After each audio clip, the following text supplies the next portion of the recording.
And what is the Buddhist view of this tragic succeed? I mean, now the whole month of this spirit coming out now. What is the Buddhist view? It depends on which Buddhist view, because you have the Theravada and the Mahayana. So like the Mahayana, they believe in this ghost festival. But in Theravada, we don't believe in this ghost festival on the 7th moon, because in the Theravada point of view, or the original Buddhist point of view, is that ghosts exist all the time. It's not that at a certain month they are released. They every night they come out and they look for food and they cry along the road, walking and crying along the road, looking for food. So every day they are around. It's just that sometimes we Chinese tend to believe on this particular month that there are more ghosts around, so we frighten ourselves. Sometimes get into accident also because of the fright. So Bhante, so it's true and it's good that there are a lot of people, especially in villages, they come and pray, they burn joste and burn the money, paper money, and then offer some sweets and biscuit on the roadside. So it's good to do that. What's the view on this, please? Whether it's good or not, it's hard to say. Some people want to do it, some people don't want to do it. But then, you see, if you offer paper money, they will receive paper money. But like in the ghost world, they don't use money. You offer them a paper car, they get a paper car. I don't know whether they can drive a paper car, but there's no petrol in the ghost realm. But very often we hear people say our parents pass dreams to us because they need clothes or they need food or they are suffering or whatever. Is there any truth in it? You see, sometimes our relative is born in the ghost realm, and we are not doing anything for that relative because we don't know that relative is in the ghost realm and suffering. So sometimes out of desperation, they may come to you or they make you dream. So if you dream that they are in a state of suffering, then it's good to do some charity on their behalf, transfer the merit to them. Sometimes you may not have a relative who has passed away, but if you still dream of some ghost coming to you for help, it might be some relative you forgot about already, maybe in a past life or something. And also you do some merit for that being. In your statement, you say that by having right will, we can become Sotapanna. Can you elaborate on that? Okay, this right view, whereby a person becomes stream enterer, is the right view of the Dhamma. That means has understood the Four Noble Truths. If a person listens to the Buddha's teachings and understands the Four Noble Truths, that means has a basic understanding, it means that person has seen anicca, has seen impermanence in the world. So if a person has seen impermanence, then he understands that because of impermanence, life is dukkha, life is sorrowful. And he will also realize that there is no security in this world. Whatever state we attain, it is all impermanent. Even you go to heaven also, one day you must come down. So, because there is no security, then it is important to strive to become secure. And person who has understood the Dhamma, he will become independent of others in the Buddha's teachings. That means this person would not look for a teacher. He knows that his real teacher is the Buddha's Dhamma. And a person who has attained this right view or stream entry, he will know there is nothing more valuable in the whole world than the Buddha's teachings, the Dhamma. And he will also know that his priority in life is to practice the Dhamma. Practice the Dhamma, study and practice the Dhamma. So, when he has this understanding of life, his direction in life is no more worldly. His priority in life is no more worldly. It is spiritual. So he becomes different. So his friends may think he's become funny.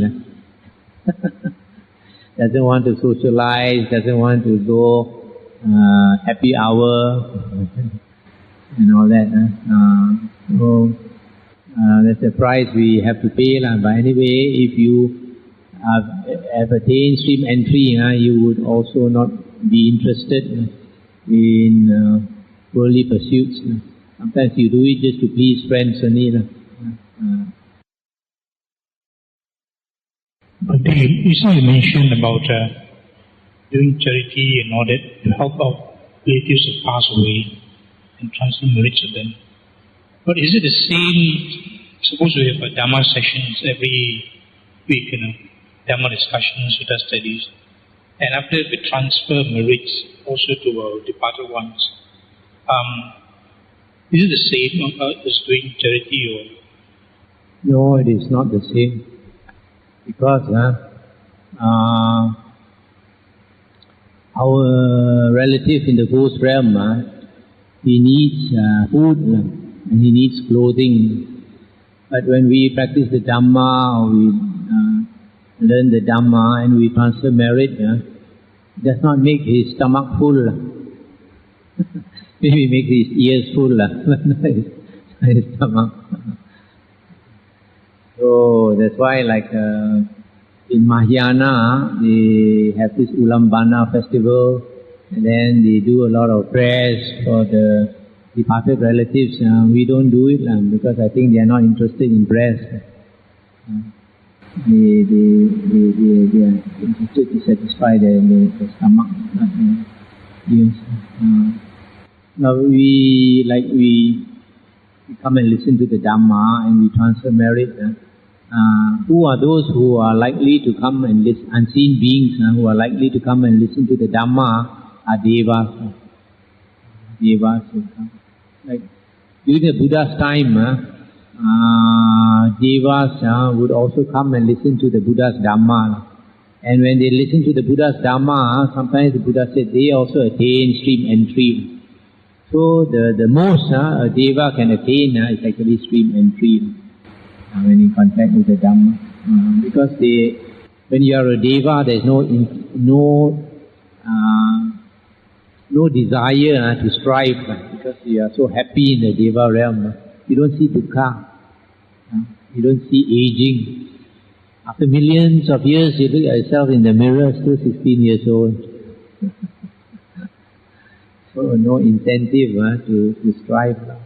But just come and listen so they can attain stream entry. So when we practice Dhamma and all that, we transfer to all beings around, so that these Devas, so they also rejoice with us. So they become, when you practice the Dhamma, they are happy. They also come and listen to the Dhamma, then they become our Dhamma protectors. That's why the monastery practices well, then the Devas around there will protect the monastery. I think you all probably have heard me say before, many years ago I went to Gurun to give a Dhamma talk. And then before the Dhamma talk, the chairman drove me around the Gurun countryside. So he brought me to a place, a Malay kampung called Ruat, R-U-A-T. Then I told him, what a strange name, R-U-A-T. It is not a Malay word, isn't it? He said, this word originally was W-A-T. W-A-T. Before the Japanese occupation, it was a Thai kampong. So he drove me along the road. He said, you look at these houses. And then it came to one spot. There was no house, vacant. So he told me, the reason why it's vacant is because it was a what? Anybody makes a house on that previous what land, will get disturbed by the spirits there. So it looks like the protectors of that what are still there, still protecting the place. So shows like a monastery will have more Dhamma protectors. Bhante, coming to these transference of merits for departed ones again, am I to suppose that the transference of merits to the departed ones is to gladden their minds? Departed ones. Yeah. You see, in this sutta where the Buddha mentioned about transfer of merit to our departed relatives who are born as ghosts, the Buddha, firstly, I repeat this sutta, a Brahmin came to see the Buddha. Then this Brahmin told the Buddha, he said, Bhagava, we Brahmins, we have a certain practice. When our relative passes away, we offer this food to our deceased relative, and then we burn it. So then he asked the Buddha, does our relative actually get the food? Then the Buddha said, it depends on where they are reborn. Only if they are reborn as a ghost, they can get it. Then this man asked the Buddha, what if my relative is not reborn as a ghost? Then the Buddha said, if your particular relative is not reborn as a ghost, it is most likely that you have other relatives in the ghost realm, and they will get it. Then the Buddha said, even in the extreme case that you don't have any relative in the ghost realm, then you yourself will get the merit of this good deed. So the sutta ends here. Now, when you listen to this sutta, you may notice the Buddha said that your relative in the ghost realm gets it, The Buddha didn't say everybody in the ghost realm gets it, Only your relative. Why? I think because your relative is waiting for you to do the merit. Other ghosts are not waiting for you to do the merit, isn't it? Only your departed relatives are waiting and expecting you to help them. Right? So when you do that food offering and transfer the merit to them, I believe they actually get the food. Why? Because they believe that you have offered this food for them. You see, the power of the mind is very powerful. People have been put into states of hypnotism, right? And when a person is hypnotized, it seems the doctor have tried this experiment. The doctor takes a pencil and he tells this hypnotized person, he says, I'm going to touch your hand with a red hot iron rod, a burning red hot iron rod. Then he uses the pencil and touches this man. And then that part becomes burned, Why? Because that person believes that is a red hot iron. Now there's another case I've seen on Australian TV. This scientist, he hypnotized this lady and then made her remember her past, And she remembered her past life some 200 years ago, that she was of a royal family in France. Now this lady is in Australia, but she says about 200 years ago she was in France, a princess there, having a beautiful life in a castle and all that. Now, this lady wears spectacles, wears spectacles. So, this man, this scientist wanted to find out exactly the town that this lady was reborn. She mentioned the name of the town, but this scientist wanted to make sure it was the same town. So he woke this lady up from the...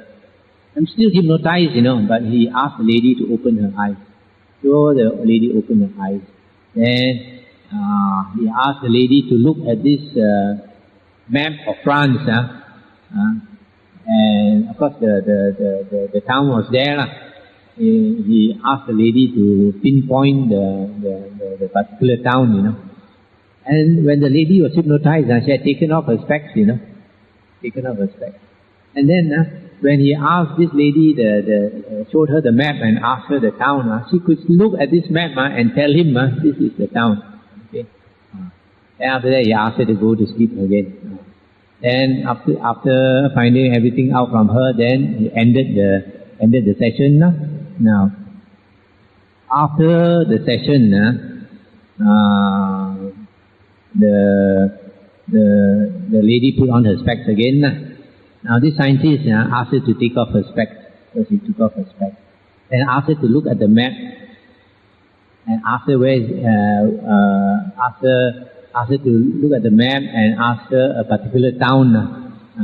Where is this particular town?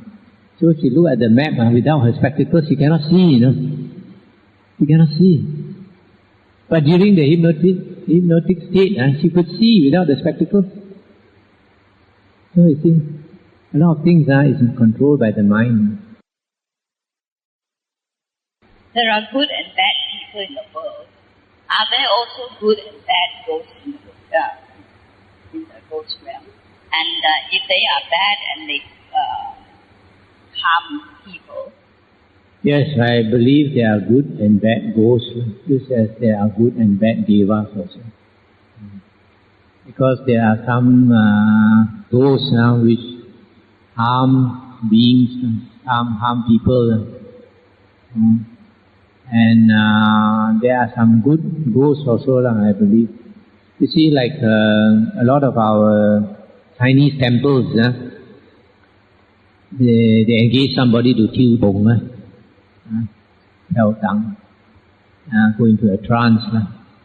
Now, they go into a trance and then they say a certain God has come, right? And then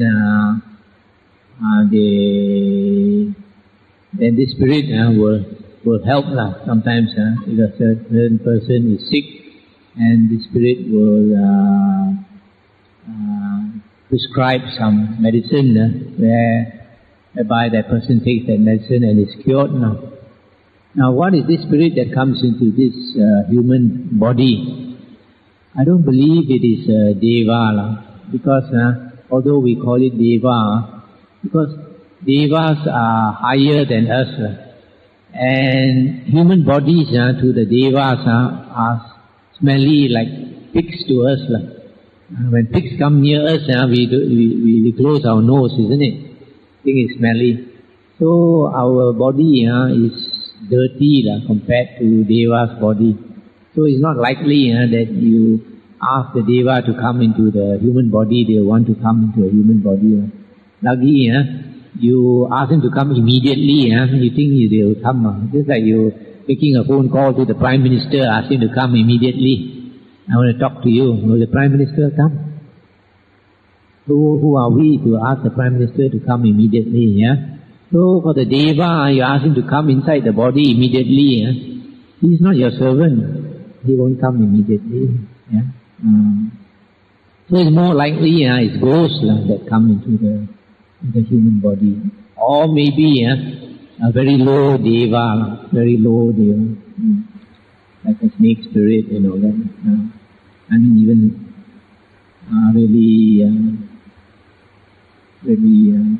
maybe hadap only they come. So this, why do some of these ghosts come into the human body and help us humans? I believe because they are good at heart. There's one thing I like to say, is that those beings that go into the woeful planes, it's not mainly because they are evil, because they are evil, because they are stupid. Why are they stupid? Because they did not hear the Dhamma. Because they did not hear the Dhamma, then they do stupid things. But their heart may be good. But because of stupid actions, people fall into these woeful planes and suffer. So, sometimes a person is reborn as a ghost, then that person regrets. I didn't do enough good deeds. So today I'm suffering here in this ghost realm. So, maybe because of that, some ghosts, they come into the human body and then try to help us. So there are good and bad ghosts. You know why I mentioned this about not all evil people go into the woeful planes? Because about a week ago, somebody came to see me. She said her brother has this weakness, this greed for money. So he likes to gamble. And borrow money and get the family into trouble. So when the wife does not have any money from him, then they quarrel. And even the mother also given up on him, thinking so useless. So, but this sister was talking to me, but she was asking whether the brother can come to the monastery to stay. But I told her, I said, it's not that we don't want him to come, but it's not likely that he wants to come in the first place. Secondly, even if he comes, he's not likely to change.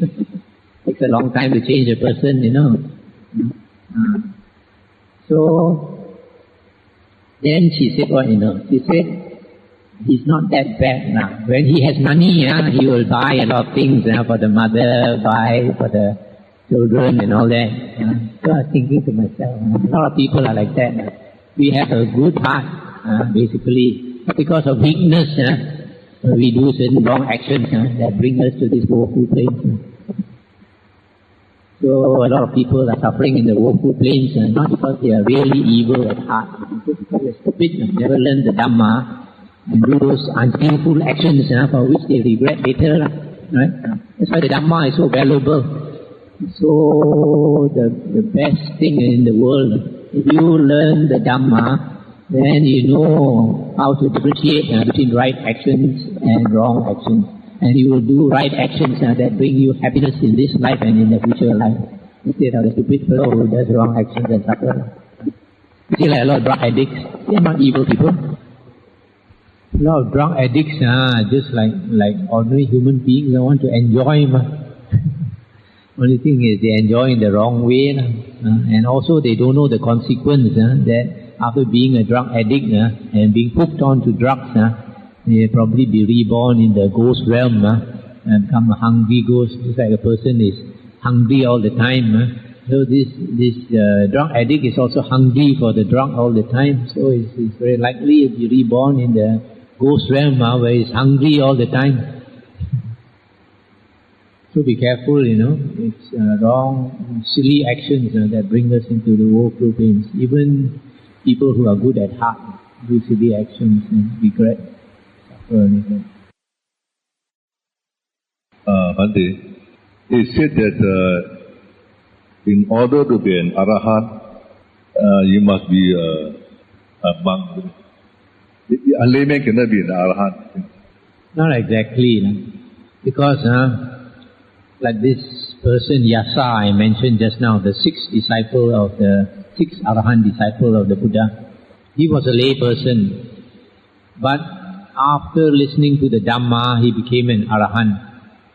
Now, after becoming an arahant, he won't go back to lay life, even though he has got a beautiful 4 wives or 40 wives or so, he won't go back to the lay life. He's become a completely different person. That old Yasa died already, is reborn as an arahant. So, a lay person can attain arahanthood, but he must have attained jhana in the previous life. and then listening to the Dhamma, he will become an Arahant. But after becoming an Arahant, he will never go back to lay life. Of course, later books also got this funny story, this funny thing they say, that if a lay person becomes an Arahant and he does not renounce, he will die within 24 hours. No such thing. All these crazy ideas that the Buddha never taught, just popped up later. I think, Bhante, our mind moves so fast. Is it faster than this lightning and electricity? That I can't tell you because I have not investigated. But it's likely that the mind after. See the lightning, when the lightning flashes in the sky, you can see the flash of lightning going, isn't it? And this you can see it going, then this it must be faster, the mind must be faster, otherwise you cannot perceive that going of it.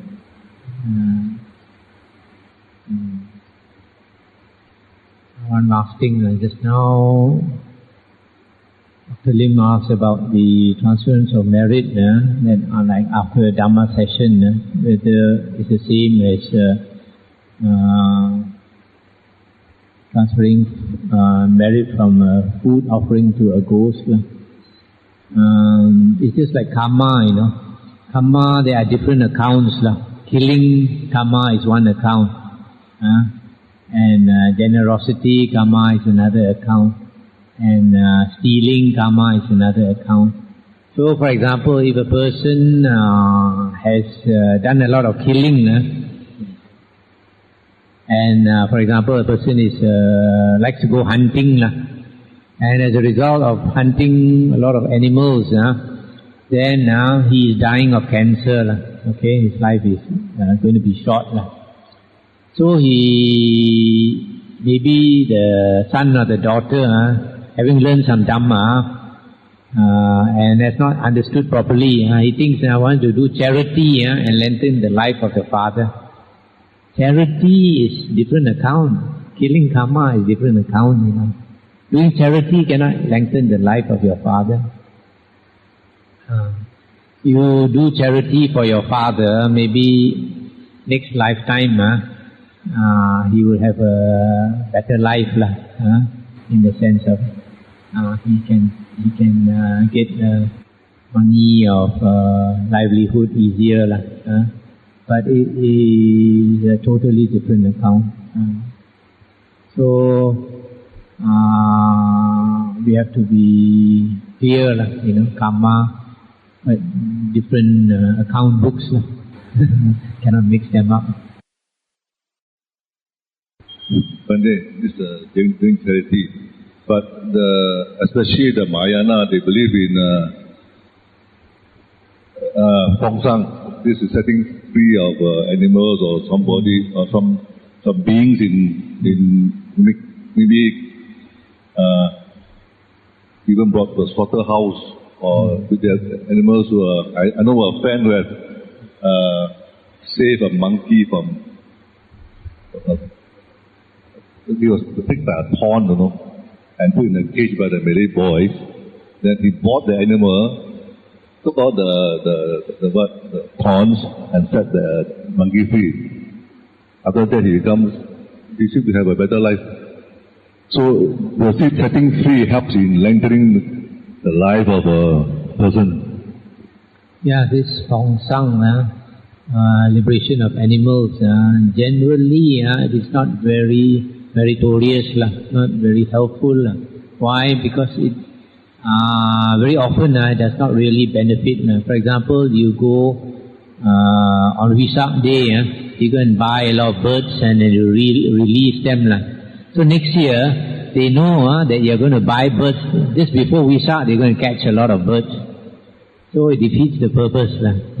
But if you see an animal is about to be killed, and then you go and buy the animal and you release it, it's different. And you really save that animal, right? So it looks, you have to see case by case. When I was a Mahayana, when I was practicing Mahayana Buddhism, both as a layman and as a novice monk, I saw a lot of this being done. And very often I saw that it defeated the purpose. Why? Because a lot of these birds that they bought were caged for so long that they could not fly. And even if they knew how to fly, they did not know how to cari makan. They are dependent on people feeding them. After that, they completely don't know how to look for food, So they stay up the tree until they become so weak, they collapse and fall down. I've seen that. And sometimes they release the bird. The bird don't want to come out of the cage. They're so scared, They want to stay in the cage. And then sometimes I've seen they release them in the wrong places. And then they cannot survive. For example, they buy the tortoise from the shop, then they go and release them in a certain river or something, and they cannot find food in that river, and then they die there. And sometimes I've seen, when I was in America, they release a lot of pigeons. After a few days, you find the pigeons' feathers on the floor. Why? Because that area, a lot of eagles, the eagle will attack them. Because once you release them, they have no home, they don't know where to go. So they fly here, they fly there, and then they get attacked by these eagles. So very often, it is not meritorious. But you really save a life than it is.